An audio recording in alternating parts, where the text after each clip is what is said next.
Our crews and cameras also in Washington, where we wait for White House Press Secretary Caroline Leavitt to speak about all things President Donald Trump and what he wants to advance his agenda. She goes into a Monday as the Senate starts their marathon session on President Trump's so-named One Big Beautiful Bill. He needs that bill to pay for the promises he made on the campaign trail. Critics say the budget deficit over the next decade is astronomical, with major impacts to you at home. So here's where we are at this hour on the bill. The president wants to sign it July 4th, so there's a ticking clock, some tension there, right? All but 2 Senate Republicans voted in favor of passing the bill. Democrats working against Republicans. In fact, Senate clerks completed a nearly 16-hour marathon readout of every word of that 940-page bill yesterday. They say they did it so that the American people can see what is really in it. Now, if the bill makes it out of the Senate, it will then head back to the House for final approval before getting President Trump's signature. So let's talk about what's in the bill and how it affects you. Some of the more controversial pieces of that legislation include restrictions to Medicaid, raising the debt limit by $5 trillion, limits on overtime and tip deductions, campaign promises, boost to defense spending, and yet another campaign promise, funding boost for immigration enforcement. Senate Majority Leader John Thune and Senate Minority Leader Chuck Schumer addressed the chamber before that voting started. Here's their perspective.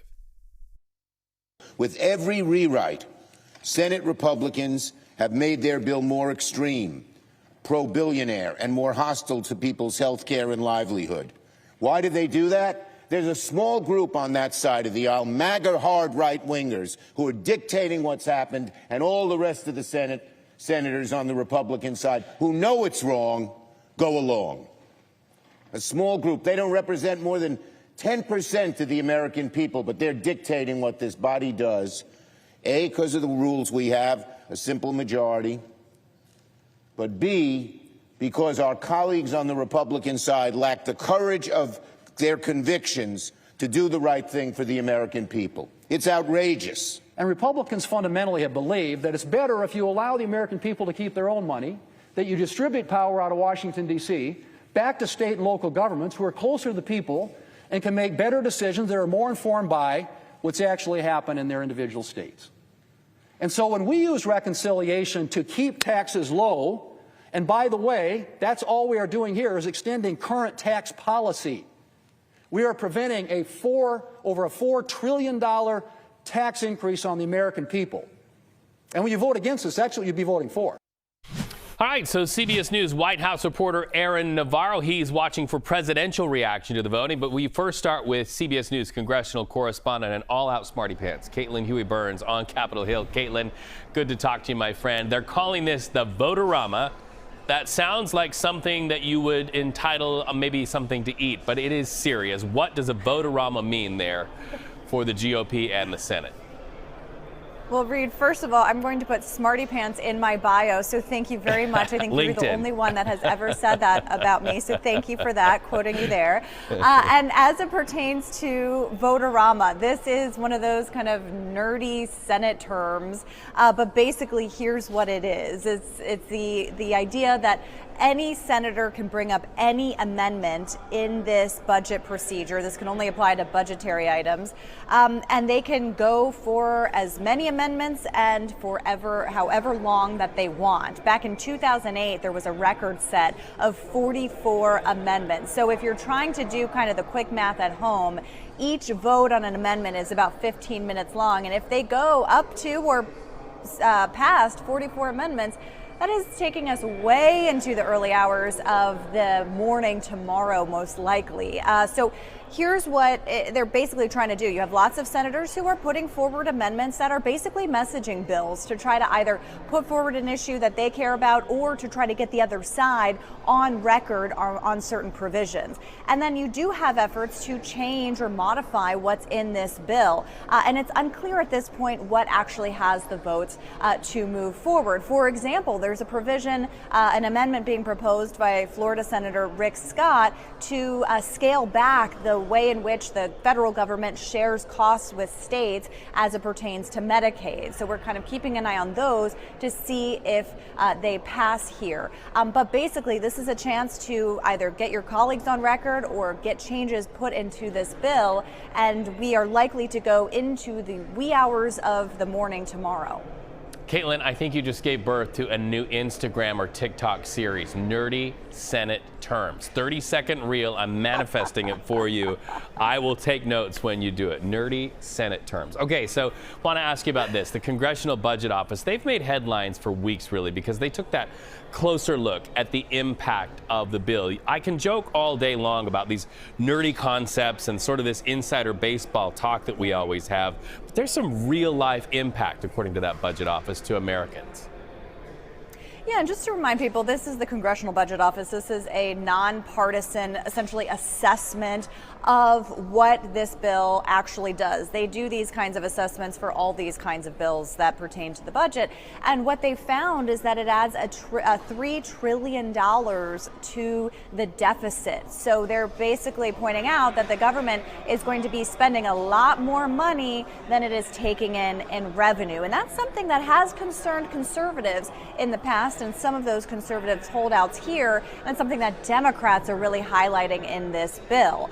So we'll see whether that is the major deterrent for some of these holdouts. That remains to be seen. The other item that it found was about 11 million people would be kicked off of their health coverage. And this is because they are anticipating these new changes that they've made to Medicaid. They're cutting about $800 billion to the program, but also installing new work requirements for some people to be able to get that Medicaid coverage.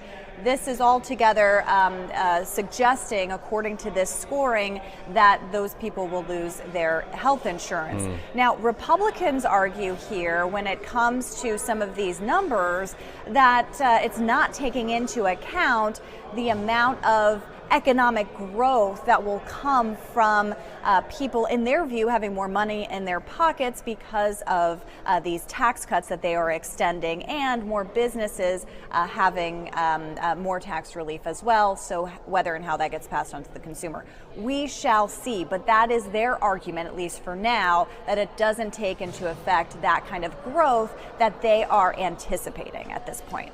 All right, so we know there's a ticking clock. The president would like to have it all finished, wrapped up on his desk by July 4th. If this bill were volleyball, we saw the bump in the House, the set in the Senate. What will be the spike to get it back over to the House now?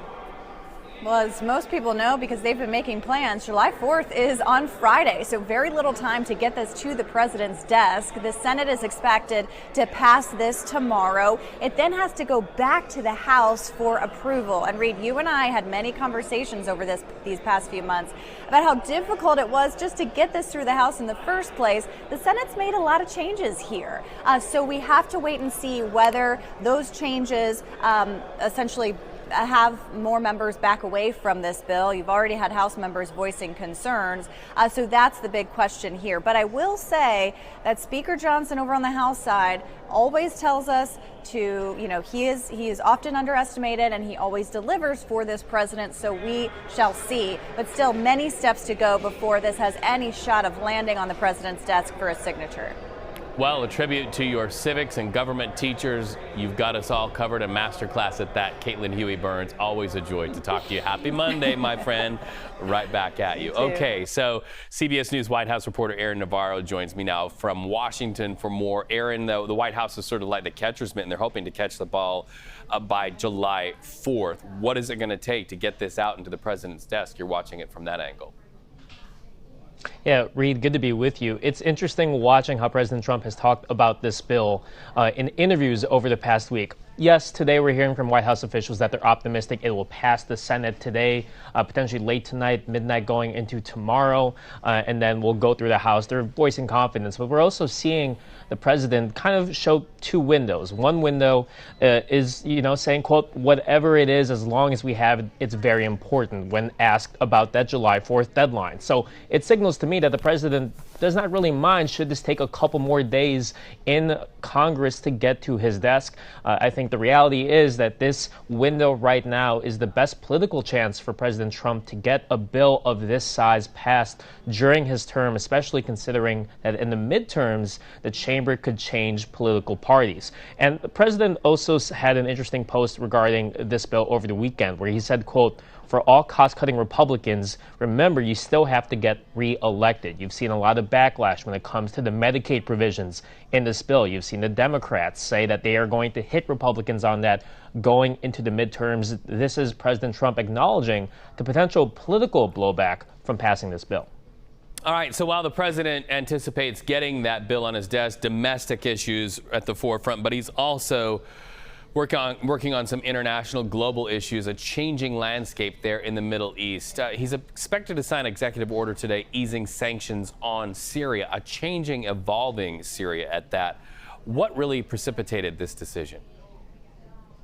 It was the regime change after the civil war, in particular, the removal of Syrian president or former president Bashar al-Assad, that signaled to the U.S. that they might be able to have relations with Syria in a way. And he showed that during his trip to the Middle East in May, where he announced that he would be removing some of these sanctions as part of a good gesture to some of the leaders he was meeting, such as the Saudi Crown Prince, the Emir of Qatar. You saw the Treasury Department take steps to remove some of those sanctions shortly after, but this seems to be the next formal step. But another motive from the president that we've heard from the White House press secretary, is that he is looking to get Syria to join the Abraham Accords and enter a peace agreement of sorts with Israel. Trump made that request when he met with Syria's president during his trip to the Middle East in May, and the press secretary Caroline Leavitt said last week that it is still a goal of President Trump to get Syria to join those accords. Aaron, I've got to ask you, I was just on the campus of Harvard University. I talked to several professors and several students about the back and forth between the Trump administration and Harvard. The Trump administration has sent a letter to Harvard University notifying them of their Office of Civil Rights and their findings. The allegation is that Harvard violated the Title VI of the Civil Rights Act. What are you learning? What's the response from Harvard University today? Yeah, that letter alleges that they violated the Civil Rights Act. They allege that there has been anti-Semitism on Harvard's campus, said it, quote, might be in, quote, violent violation of the Civil Rights Act. And they warned that should Harvard not make changes immediately, that it could lead to a loss of financial resources from the federal government to Harvard. We've already seen this administration kind of threaten that type of action towards Harvard before. It seems to be the latest step. In response, Harvard says it has, quote, made significant strides to combat bigotry, hate, and bias, says that they shared its own anti-Semitism and anti-Israeli bias report, but said that they, quote, strongly disagree with the government's findings. All right, Aaron Navarro, thank you so much for that reporting.